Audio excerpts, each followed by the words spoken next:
ఫైనల్‌గా ఇన్ని సెలెక్ట్ చేసిన తర్వాత సరేలే అని చెప్పేసి ఒక దమ్ బిర్యానీ తీసుకున్నామండి. చికెన్ దమ్ బిర్యానీ.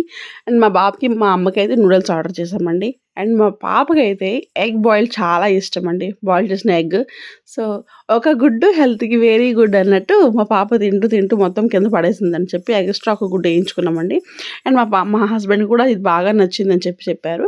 అండ్ మా ఇంట్లో కూడా ఏదైనా తిన్నప్పుడు బయటకి అందరూ కలిసి తింటే బావుంటది కదా! అని చెప్పేసి అందరం వచ్చేసామండి.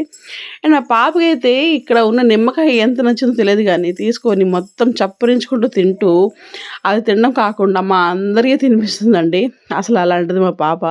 అన్నీ నా పోలికలేనండి దానికి. ఓయ్! అన్నీ మమ్మీ పోలికలే చూడండి దాని మొహం ఎలా పెడతది. కానీ ఫ్యామిలీతో ఇలా బయటకొచ్చి తినడం మరి బావుంటది కదా! మేమైతే అనుకోకుండా వచ్చేసామండి. చిన్న పనుండి బయటకొచ్చాము. అండ్ ఆకలవుతుంది, టైం కూడా అయిపోయిందని చెప్పి బయటకొచ్చి మేము తిన్నామండి. అండ్ పాప కోసమైతే కొంచెం ఇబ్బంది అయింది. అయినా పర్లేదు అడ్జస్ట్ అయిపోయామండి. బాయ్ బాయ్ అండి.